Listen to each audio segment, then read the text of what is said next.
بسم اللہ الرحمن الرحیم. طوبہ مورل سٹوریز میں خوش آمدید. میری اماں کو جب میری شادی کا خیال آیا تو کہنے لگی کہ لڑکی غریب گھر کی ہی لاؤں گی. مجھے یہ بات اماں کی بالکل بھی سمجھ نہیں آئی. ہم کھاتے پیتے گھرانے سے تعلق رکھتے تھے اور میں خوش شکل بھی تھا.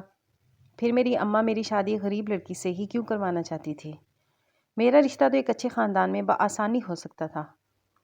ایک بار میں نے اماں سے پوچھ ہی لیا کہ انہیں غریب گھرانے کی لڑکی کیوں چاہیے، تو کہنے لگی ایسی لڑکیاں نخرے کم دکھاتی ہیں اور گھر بساتی ہیں. بہرحال مجھے اماں کی یہ بات سمجھ تو نہیں آئی، لیکن میں کون سا پہلے کسی لڑکی کو پسند کرتا تھا. اس لیے جس لڑکی کو اماں نے میرے لیے پسند کیا میں نے بھی اس کے سامنے سر جھکا دیا. شادی کی رات ہی میں نے اپنی بیوی کو دیکھا تھا اور اپنی اماں کو داد دی تھی.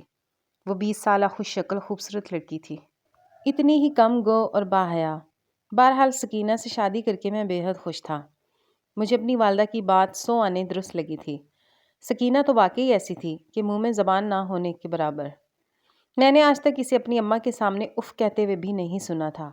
حالانکہ میری اماں سخت مزاج قسم کی خاتون تھیں اور ہر چیز میں نکتہ چینی کرنا ان کی عادت تھی. اچھے بھلے کھانے میں بھی وہ 100 نقص نکال لیتی تھیں.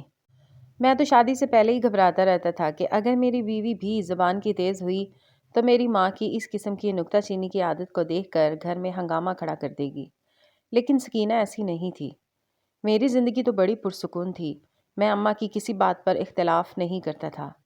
ایک بار سکینہ نے مجھ سے اماں کی شکایت کرنا چاہی. میں نے فوراً اسے سختی سے ٹال دیا. میں نے کہا خبردار جو تم نے میری ماں کے خلاف ایک لفظ بھی میرے کان میں بھرا تو میرا لہجہ اتنا غضبناک تھا کہ وہ سہم سی گئی. اس نے مجھ سے کچھ نہیں کہا. اس کی زبان پر جیسے چپ لگ گئی تھی. شادی کو چند ماہ گزرے کہ اماں کو اپنے پوتے کا خیال آنے لگا. کہنے لگیں کہ اب تک تیری بیوی امید سے کیوں نہیں ہوئی. میں یہ بات سن کر بڑا متعجب سا اماں کی طرف دیکھنے لگا. میں نے کہا اماں اس میں میرا اور سکینہ کا بھلا کیا اختیار ہے؟ یہ تو اللہ کی مرضی ہے. وہ کہنے لگی اچھی طرح سمجھا دے سکینہ کو. مجھے صرف پوتا چاہیے. میں سکینہ کو کیا سمجھاتا؟ میں تو خود پڑھا لکھا تھا. اتنا تو مجھے بھی معلوم تھا کہ بیٹا یا بیٹی کا ہو جانا تو انسان کے اختیار میں نہیں ہے. بہرحال میں نے اماں سے کچھ نہیں کہا اور اس بات میں سر ہلا دیا. لیکن اس کے بعد جیسے جیسے وقت گزرنے لگا اور سکینہ امید سے نہ ہوئی اماں کے تانے شانے شروع ہو گئے. ایک روز اماں مجھ سے کہنے لگی میں نے دائی کو دکھایا ہے، تیری بیوی مجھے بانجھ لگتی ہے. تبھی کہتی ہوں کہ مجھے امید نہیں کہ یہ مجھے پوتا دے گی. شادی کو 1 سال گزرا تھا کہ اماں نے سکینہ کے خلاف میرے کان بھرنے شروع کر دیے. بار بار یہی کہتی رہی یہ بانجھ عورت ہے، جلدی سے اس کو اپنی زندگی سے نکال باہر کر. میں اس بیچاری کو کیا کہہ سکتا تھا؟ آج تک اس نے نہ تو میرے سامنے زبان کھولی تھی اور نہ ہی کبھی کوئی شکایت کی تھی. دوسرے روز میں اسے ایک حکیم کے پاس لے گیا. اس نے بھی کچھ ادویات دیں، چند ماہ کا علاج بتایا تھا. چند ماہ سکینہ نے باقاعدگی سے دوا کھائی تھی. ایک دفعہ کا بھی ناغہ نہیں کیا تھا. لیکن جب ایسا کچھ نہیں ہوا تو پھر میں حکیم کے پاس لے گیا. جو بات اس نے مجھ سے کہی میں تو ہتے سے ہی اکھڑ گیا تھا. کہنے لگا مجھے تو لگتا ہے علاج کی ضرورت تمہاری بیوی کو نہیں تمہیں ہے. پھر ایک پرچے پہ 2-4 ٹیسٹ لکھ کر کہنے لگا یہ کرواؤ. مجھے شک ہے کہ مسئلہ تجھ میں ہے، تیری بیوی میں نہیں. یہ بات تو میری مردانگی پر گہری چوٹ تھی. ہم غیرت مند کہاں سے برداشت کرتے ہیں کہ اولاد ہو نہ ہو کوئی بھی یہ نہیں کہتا کہ مرد کے لیے کوئی مسئلہ ہوگا. صرف عورت ہی اس کی ذمہ دار ہوتی ہے. میں صحیح ہوں اور مجھ میں کسی قسم کا کوئی عیب نہیں. سمجھے؟ اگر تجھ سے علاج نہیں ہوتا تو صاف بتا دے. میرے اندر عیب نکالنے کی ضرورت نہیں. میرے غصے کو دیکھ کر وہ کچھ حکیم گھبرا گیا. میں نے بیوی کا ہاتھ پکڑا، اس کو گھر لے آیا. جب یہ بات میں نے اماں کو بتائی تو اماں بھی غصہ کرنے لگی. کہنے لگی وہ حکیم تو ویسے ہی پاگل ہے، ایسے ہی کہتا ہے. میرا گبرو جوان بیٹا تو ماشاءاللہ بالکل ٹھیک ٹھاک ہے. اب تو میں تیری شادی ضرور کرواؤں گی. جیسے ہی تیرا بیٹا ہوا تو سب سے پہلے اس حکیم کو جا کر دکھاؤں گی. 2 سال ہو گئے تھے ہماری شادی کو لیکن ابھی تک اولاد کی امید نظر نہیں آ رہی تھی. میری ماں نے کہا تھا کہ اب بہت ہو چکا، میں چند ماہ میں تمہاری دوسری شادی کرواؤں گی اور سکینہ کو طلاق دے دو. میں سکینہ کو چھوڑنا نہیں چاہتا تھا لیکن اپنی اماں کے سامنے میری زبان نہیں کھلتی تھی. یہ سن کر سکینہ روتے ہوئے میرے سامنے اور اماں کے سامنے ہاتھ جوڑنے لگی. کہنے لگی خدا کے لیے مجھے طلاق مت دینا. میں آپ لوگوں کے گھر ایک نوکرانی بن کے زندگی گزاروں گی. جو کہیں گے وہی کروں گی لیکن خدا کے لیے مجھے طلاق دے کر میرے گھر مت بھیجیں. میری چھوٹی بہنوں کا رشتہ نہیں ہوگا. لوگ کہیں گے ایک بہن گھر اجاڑ واپس آ گئی تو دوسری بھی کیسے گھر بسائے گی. سکینہ کے آنسو دیکھ کر اور سسکیاں سن کر میرا دل پسیج کر رہ گیا تھا. وہ ہاتھ جوڑے گھٹنوں کے بل بیٹھی میری ماں کے سامنے میں نے کچھ ہمت دکھائی اور دونوں بازو سے اسے پکڑ کر کھڑا کیا۔ میں نے کہا تم بے فکر رہو، میں دوسری شادی کروں گا، نہ ہی تمہیں طلاق دوں گا۔ میری بات سن کر میری اماں نے مجھے گھور کر دیکھا۔ میں نے کہا اماں آپ بے شک اس کا جو مرضی علاج کروائیں، میں آپ کو نہیں روکوں گا، نہ منع کروں گا، لیکن نہ میں اس کو چھوڑ سکتا ہوں اور نہ ہی دوسری شادی کروں گا۔ اماں کو میری جرأت پسند نہیں آئی اور بار بار مجھے گھورے جا رہی تھی۔ میں نے سکینہ کا ہاتھ پکڑا، اسے کمرے میں لے آیا۔ وہ ابھی تک ہچکیوں سے رو رہی تھی، میرے دونوں بازو پکڑ کر کہنے لگی آپ کا بہت بہت شکریہ، آپ نے میرا مان رکھ لیا۔ اگلے روز میری ماں نے مجھ سے یہ بات نہیں کی۔ میں جب بھی ان سے بات کرتا وہ رخ بدل لیتی۔ میں نے زمین پر بیٹھ کے ان کے پاؤں پکڑ لیے۔ میں نے کہا اماں خدا کے لیے مجھ سے ناراض نہ ہو، لیکن میں بیوی کو نہیں چھوڑ سکتا۔ وہ 2-4 دن تک اماں نے مجھ سے بات نہیں کی۔ میں نے اماں کی بہت منت سماجت کی۔ 4 دن بعد اماں نے اس شرط پر میری بات مانی کہ وہ جیسے مرضی سکینہ کا علاج کروائیں، میں بیچ میں نہیں بولوں گا، اور اگر 1 سال کے اندر اندر سکینہ امید سے نہ ہوئی تو میں دوسری شادی ضرور کروں گا۔ اماں کو اس بات پر اعتراض نہ تھا کہ میں اسے طلاق دوں۔ کہنے لگی کہ وہ کسی فالتو سامان کی طرح ہمارے گھر کے کونے میں پڑی رہے گی، اور خبردار جو تو نے اسے کبھی مجھ پر اہمیت دینے کا سوچا بھی تو۔ یہ سن کر میں خاموش ہو گیا تھا، ماں کی نافرمانی بھی نہیں کر سکتا تھا۔ میری ماں نے پھر سکینہ کو مختلف عاملوں کو دکھایا۔ اب مجھے ہر وقت سکینہ کے گلے میں تعویذ پہنے ہوئے نظر آنے لگے تھے۔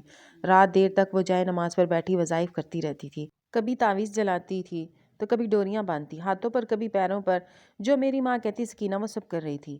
کبھی کبھی تو اس کی حالت دیکھ کر مجھے اس پہ ترس آنے لگتا، بیچاری اولاد کی خاطر کیا کچھ نہیں کر رہی تھی، لیکن اس کے بعد بھی وہ امید سے نہ ہوئی۔ 6 ماہ گزر گئے تھے، اب تو سکینہ کی رنگت پیلی پڑنے لگی تھی۔ مجھ سے بار بار کہتی اگر 4 ماہ بعد بھی مجھے اولاد نہ ہوئی تو کیا سچ میں آپ دوسری شادی کر لیں گے؟ کیا واقعی مجھے خود سے دور کر دیں گے؟ میں کہتا تم دعا کرو جلدی سے تم امید سے ہو جاؤ، ہمارے ہاں بیٹا ہو جائے، بس سارے مسئلے حل ہو جائیں گے۔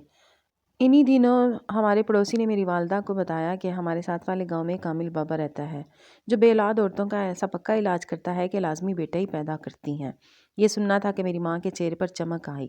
اماں سکینہ اور مجھے اس عامل کے پاس لے گئیں اور اس کے پاس لوگوں کا تانتا سا بندھا ہوا تھا۔ اس کا چھوٹا سا سین کھچا کھچ عورتوں مردوں سے بھرا پڑا تھا۔ ایک کونے میں ہم دونوں بھی بیٹھ کے، وہ عامل صاحب جو بھی تھے کمرے میں تھے۔ ایک چھوٹا سا کمرہ تھا جہاں دونوں میاں بیوی جاتے اور 5 منٹ بعد مسکراتے ہوئے واپس آ جاتے۔ کافی طویل انتظار کے بعد ہماری باری آئی تھی۔ جیسے ہی ہم عامل کے پاس گئے، اماں بھی ہمارے ساتھ تھی۔ سکینہ بے حد خوبصورت قسم کی عورت تھی۔ اس نے چادر سے اپنا چہرہ چھپا رکھا تھا۔ نہ جانے کیوں مجھے اس عامل کا حلیہ کچھ عجیب سا لگا تھا۔ اس نے کالے رنگ کا چولا پہن رکھا تھا، گلے میں موٹے دانوں کی تسمیاں اور دونوں ہاتھوں کی انگلیوں میں انگوٹھیاں پہنی ہوئی تھیں۔ آنکھیں نہ جانے کس جذبے کے تحت سرخ تھیں۔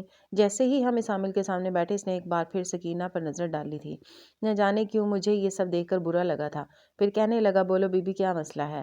میری ماں کہنے لگی میری بہو بانجھ ہے۔ یہ کہہ کر اس نے سکینہ کی طرف دیکھا جو کہ تذبذب سی بیٹھی ہوئی تھی، اور عامل پوچھنے لگا کتنا عرصہ ہو گیا ہے شادی کو؟ جواب میری اماں نے دیا تھا، کہنے لگی پورے 2 سال ہو گئے، لیکن اولاد کی کوئی امید نظر نہیں آتی۔ ہم نے آپ کی بڑی تعریفیں سنی ہیں، ہم دوسرے گاؤں سے آئے ہیں۔ جو بات مجھے بے چین کر رہی تھی وہ یہ تھی کہ اس شخص کی نظر مسلسل سکینہ کے چہرے پر تھی، اور وہ اس کے چہرے پہ جانے کیا کھوجنے کی کوشش کر رہا تھا۔ مجھے یہ بات بری لگی اور بولا بابا کیا آپ کے پاس اس کا کوئی علاج ہے؟ میرے بلانے پر عامل نے فوراً میری جانب ہڑبڑا کر دیکھا اور اس کے ماتھے پہ فوراً بل آئے تھے۔ غصے سے کہنے لگا میں تمہاری بیوی کے چہرے پہ کچھ کھوج رہا تھا، وہ وجہ جاننے کی کوشش کر رہا تھا جس وجہ سے ابھی تک اس کی گود سنی ہے، مگر جذباتی لڑکے تم نے میرا عمل خراب کر دیا۔ میں حیرت سے عامل کا چہرہ دیکھ رہا تھا۔ میں نے تو صرف انہیں بلایا ہی تھا، مگر اگلے ہی پل انہوں نے مجھ سے 2-4 سوال کیے اور پھر اپنے پاس پڑی ہوئی کینچی کو اٹھایا اور کہنے لگے اس کینچی سے اپنے کچھ بال کاٹ کر مجھے دے دو۔ میں خاموشی سے ان کا کہا مانتا جا رہا تھا۔ میں نے اپنے کچھ بال کاٹ کر ان کے ہاتھ میں دیے تو پھر وہ میری بیوی کی جانب متوجہ ہوئے اور کہنے لگے کہ اب اپنی بیوی کے چند بال کاٹ کر مجھے دے دو۔ میری بیوی فوراً میرا چہرہ دیکھنے لگی کیونکہ وہ چادر میں تھی اور ایسے میں سر کے بال اتارنے کے لیے اسے اپنے چہرے سے نقاب ہٹانا پڑتا، مگر فوراً میری ماں آگے بڑھی اور اس نے میری بیوی سکینہ کی چادر کو اتار دیا۔ ایک جھٹکے سے اس کے چہرے سے نقاب اترا تھا اور پھر اگلے ہی پل اس کی چٹیا کو آگے کر کے بال کاٹ کر عامل بابا کے ہاتھ پر رکھ دیے۔ یہ سب کچھ 2 سے 10 سیکنڈ کے بیچ ہوا، مگر عامل بابا کی تو نظر میری بیوی پر ہی ٹک چکی تھی۔ انہوں نے وہ بال لیے اور پھر دونوں بالوں کو یکجا کر کے اپنے سامنے ایک چاندی کے برتن میں رکھ دیا۔ کہنے لگے میں اب تم لوگوں کو کچھ تعویذ دوں گا جو تم نے کھانے ہوں گے اور کچھ ایسے عمل بتاؤں گا جو روزانہ کرنے ہوں گے، اس سے تم لوگ یقیناً اولاد پالو گے۔ میں بغور عامل بابا کی ہر بات سن رہا تھا۔ دیکھتے ہی دیکھتے انہوں نے ہمارے وہ بال کاٹے ہوئے آگ میں ڈال کر جلانا شروع کر دیے۔ جیسے ہی ان کو آگ لگ گئی تو عامل بابا نے بالوں کی وہ راکھ اٹھائی اور اسے تعویذوں میں بھرنا شروع کر دیا۔ راکھ تعویذوں میں بھرنے کے بعد ایک سرخ ڈوری سے گرہ لگائی اور پھر کہنے لگے ہر رات آپ لوگوں نے کہوے میں ملا کر پینا ہے، اور میں نے وہ تعویذ اپنے پاس رکھ لیے۔ تو عامل بابا ایک بار پھر میری بیوی کی جانب متوجہ ہوئے اور کہنے لگے یہاں میرے قریب آ کر بیٹھو، میں تم پہ دم کرنا چاہتا ہوں۔ یہ دم تم نے ہر جمعرات کو میرے پاس آ کر کروانا ہوگا تاکہ تم پر جو بھی سایہ برے آسیب ہیں وہ اتارے جا سکیں۔ میری بیوی عامل بابا کے سامنے جا کر بیٹھی تو اس نے اپنا ہاتھ میری بیوی کے سر پر رکھ دیا اور پھر نہ جانے کیا پڑھ کر پھونکنے لگا۔ میں نے نوٹ کیا تھا کہ ہم سے پہلے جتنے بھی لوگ آئے تھے وہ زیادہ سے زیادہ 5 یا 10 منٹ اندر رہے، مگر ہمیں تو یہاں بیٹھے ہوئے 40 منٹ ہو چکے تھے۔ یہ بابا تو ہمیں باہر بھیجنے کا نام ہی نہیں لے رہا تھا۔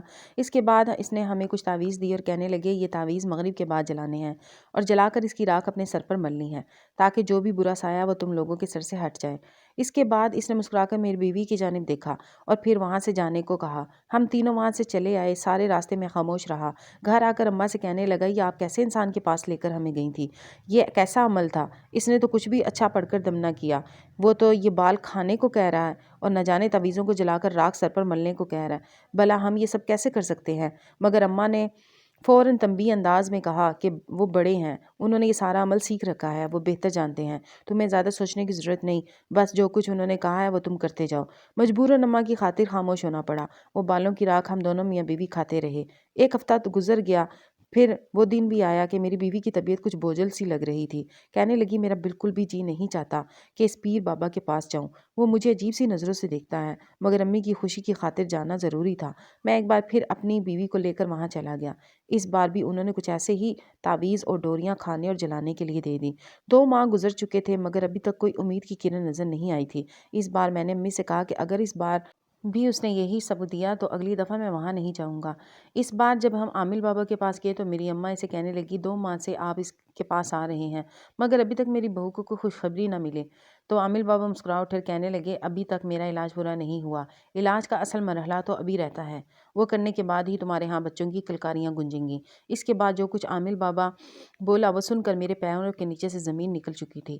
میں وہیں پر غصے سے آگ بگولا ہو گیا اور کہنے لگا نہیں، میری بیوی ایسا کچھ نہیں کرے گی۔ مگر میری ماں نے فوراً مجھے ٹپٹ دیا اور کہنے لگی خبردار، جو عامل بابا کے ساتھ کوئی بدتمیزی کی، تم جانتے نہیں یہ کیا کچھ کر سکتے ہیں، خاموشی سے بیٹھے رہو، جو وہ کہہ رہے ہیں وہ سنو۔ عامل بابا نے ہمارے سامنے ایک بچے کا پتلا رکھا جو کہ کپڑے کا بنا ہوا تھا، اس سے ہمارے سامنے رکھ کر کہنے لگے تمہاری بیوی کو میں خاص ورد بتاؤں گا، اسے ورد لگاتار کرنا ہوگا اور پھر رات کے ٹھیک 11 بجے اسے پرانے قبرستان میں چھوڑ کر آنا ہوگا۔ ساری رات وہ میری بتائی ہوئی بچے کی قبر کے پاس بیٹھ کر ایک ورد کرتی رہے گی اور پھر جب صبح کے 3 بجے تو وہ قبر کو تھوڑا سا کھود کر اس پتلے کو وہاں دفن کر دے گی۔ اس کے بعد تو تم لوگوں کے گھر خوشخبری آ کر رہے گی۔ میری بیوی ہمارے خوف کے کانپنے لگی، مگر اماں کے آگے ہم مجبور تھے۔ میری بیوی کے ہاتھ کپ کپا رہے تھے، اس نے عامل کے ہاتھ سے وہ پتلا نہ لیا، مگر میری امی نے فوراً اسے پتلے کو چپٹ لیا اور کہنے لگی آج رات ضرور سب کچھ ہو جائے گا۔ ہم لوگ گھر واپس آ چکے تھے۔ میری بیوی میرا بازو پکڑے سہمی ہوئی رو رہی تھی، کہنے لگی اکیلے کمرے میں مجھے اندھیرے میں ڈر لگتا ہے، کیسے جاؤں گی؟ میں نے بھی امی کو منع کرنا چاہا، ایسا کچھ نہیں کریں گے، اس سے صرف اور صرف میری بیوی کی جان کو خطرہ ہو سکتا ہے اور کچھ بھی نہیں۔ مگر میری امی نہ مانی، کہنے لگی یہ ہر حال میں وہاں جائے گی اور جا کر یہ کام کرے گی۔ میں نے جب امی سے زبان درازی کی تو کہنے لگی اگر اس نے مجھے پوتا دینے کی خاطر ایسا نہ کیا تو میں ابھی زہر کھا کر اپنی جان دے دوں گی۔ مجبوراً اماں کی خاطر مجھے بیوی کو قبرستان بھیجنا پڑا۔ وہ روتی ہوئی مگر میں سر جھکائے کھڑا تھا، اس سے وعدہ کیا کہ میں جیسے ہی صبح کے 3 بجیں گے آ کر اسے لے جاؤں گا۔ میری اماں اور میں اسے قبرستان چھوڑ آئے۔ وہ روتی رہی مگر میری ماں کے آگے اس کی سسکیاں آنسو کوئی اہمیت نہ رکھتے تھے۔ میری ماں بڑی خوش تھی، کہنے لگی دیکھنا اب تو ہر حال میں خوشخبری آئے گی۔ میں اپنے کمرے میں آ چکا تھا مگر ایک پل کو بھی میری آنکھ بند نہ ہو سکی۔ جب بھی نیند حاوی ہوتی اور اپنی آنکھیں بند کرتا تو مجھے میری بیوی یاد آنے لگتی۔ وہ مشکل کچھ گھنٹے ہی گزرے تھے کہ میرے دماغ میں عجیب سی آندھیاں چلنے لگیں۔ آدھی رات کے وقت قبرستان میں اکیلے کچھ بھی تو ہو سکتا تھا، میں کیسے اپنی بیوی کو وہاں تنہا چھوڑ آیا؟ مجھے رہ رہ کر اس کی یاد ستانے لگی اور پھر اماں پر غصہ آنے لگا۔ بھلا کون عورت تھی جو پوتے کی خاطر اپنی بہو کو اتنا رلا رہی تھی؟ جتنی بھاگ دوڑ ہم پیر بابا اور ڈاکٹر حکیموں کے لیے کر رہے تھے، اتنی ہی توقعات اگر ہم اپنے رب کی ذات کے ساتھ لگا دیتے، یقیناً اب تک وہ ہماری گود میں اولاد دے چکا ہوتا۔ بے شک وہ آزماتا ہے اور یہ اسی کی آزمائش تھی جس پر ہم لوگ پورا نہ اتر سکے۔ میرا ضمیر مجھے جھنجھوڑ رہا تھا، میرے وجود میں ایک دم خون نے جوش مارا تو پورا وجود پسینے سے شرابور ہونے لگا۔ میں اٹھ کر بیٹھ گیا، میرا دل پوری شدت سے دھڑک رہا تھا۔ اس وقت رات کے 2 بج رہے تھے۔ میں نے اپنی موٹر سائیکل نکالی اور گھر سے جانے لگا۔ موٹر سائیکل کی آواز سن کر اماں بھی اٹھ گئی اور پھر باہر آئی، کہنے لگی کہاں جا رہے ہو؟ ابھی تو ٹائم پورا نہیں ہوا۔ مگر میں نے اماں کی بات کا کوئی جواب دیے بغیر گھر سے باہر نکل آیا، قبرستان پہنچ گیا